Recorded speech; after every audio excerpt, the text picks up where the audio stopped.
ప్రభు యొక్క ఘనమైన నామాన్ని బట్టి ప్రతి ఒక్కరికి వందనాలు చెల్లిస్తూ ఉన్నాను. ఈరోజు నిజమైనటువంటి సంతోషాన్ని మనం పొందుకున్నట్లయితే అది మనకెంతో మంచిది. నిజమైనటువంటి సంతోషం ఎక్కడ దొరుకుతుంది, అది ఎలా దొరుకుతుంది అనే దాని గురించి ఆలోచన చేసినట్లయితే, జీవం కలిగినటువంటి దేవుణ్ణి వెంబడించడం, ఆయన మాట వినడం, ఆయన మాటలు మనం జాగ్రత్తగా ధ్యానించడం వల్ల దానిలో వచ్చేటువంటి గొప్ప దైవ సన్నిధిని బట్టి మొట్టమొదటిగా ఆనందించడం అనేది ప్రతి ఒక్కరి జీవితంలో ఉండాలి. రోమిల్కి రాసినటువంటి పత్రిక 12వ అధ్యాయము 12వ వచనం, నిరీక్షణ యందు సంతోషించుచు శ్రమయందు ఓర్పు గలవారై ఉండిడి. కాబట్టి నువ్వు దేని యందైతే నిరీక్షణ కలిగి ఉన్నావో దానిని బట్టి నీకు సంతోషం పుట్టాలి. శ్రమలు కలుగుతూ ఉన్నప్పుడు శ్రమల్లో ఓర్చుకుంటూ ముందుకు పరిగెత్తడం అనేది మన జీవితంలో ఉండాలి. ముఖ్యంగా ఆయన రాజ్యం నిమిత్తము, ఆయన నీతి నిమిత్తము మనం జీవించాలనేటువంటి ఆశ అధికంగా మన హృదయంలో ఉండాలి. ఏది శ్రేష్టమైనదో మనం తెలుసుకున్నప్పుడు దాని కొరకు మనం జీవించాలి. మనం అలా జీవించడం ద్వారా గొప్ప సంతోషం అనేది మన హృదయంలో పుడుతూ ఉంది.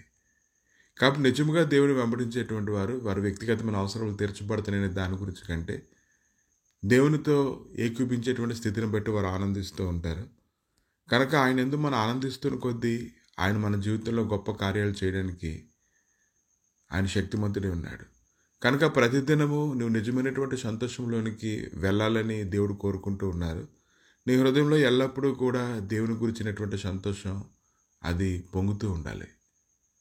దానియేలు అనేటువంటి ఒక గొప్ప సేవకుని యొక్క జీవితం చూసినప్పుడు ప్రతిరోజు ముమ్మారు అతని దైవ సన్నిధిలో గడపడం అనేది అతనికి అధికంగా సంతోషం పుట్టించే విషయమైంది.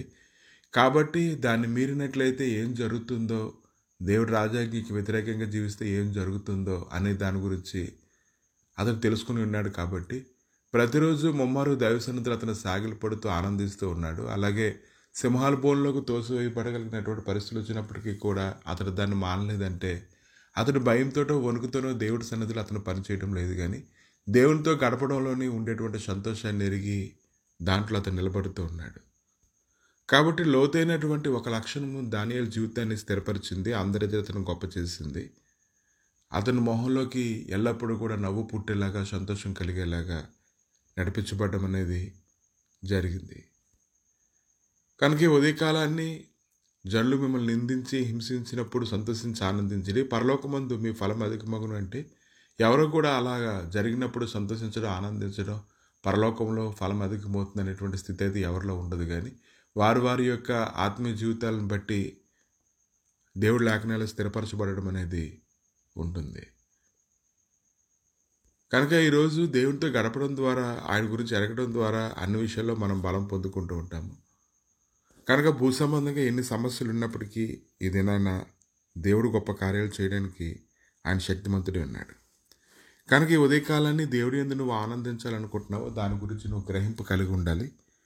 ముఖ్యంగా అపోస్తల కార్యాలు 8వ అధ్యాయం 8వ వచనాన్ని ధ్యానిస్తూ ఉన్నప్పుడు అందుకు ఆ పట్టణముల మిగిలిన సంతోషం కలిగినటువంటి మాటని మనం ధ్యానిస్తూ ఉన్నాం.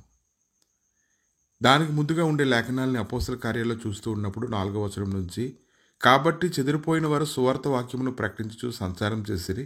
అప్పుడు ఫిలిప్పు సమరయ పట్టణం వరకును వెళ్ళి క్రీస్తును వారికి ప్రకటించుండెను.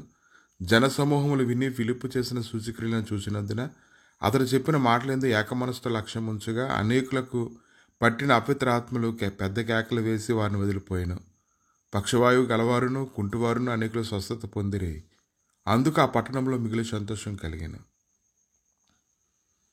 కనుక దేవుని యొక్క రాజ్యం అక్కడ సంచారం చేయడాన్ని ప్రజలందరూ చూస్తూ ఉన్నారు. దానిని బట్టి ప్రతి ఒక్కరికి కూడా గొప్ప సంతోషం కలుగుతుంది. వారి పరిస్థితులన్నిటికీ ఒక ఆధారం దొరికింది. ఆధారాన్ని బట్టి నిరీక్షణ కలిగింది. నిరీక్షణ బట్టి నెమ్మది వచ్చింది. నెమ్మదిని బట్టి పరిస్థితుల్లో పరిగెత్తడానికి వారికి అవకాశం దొరికింది.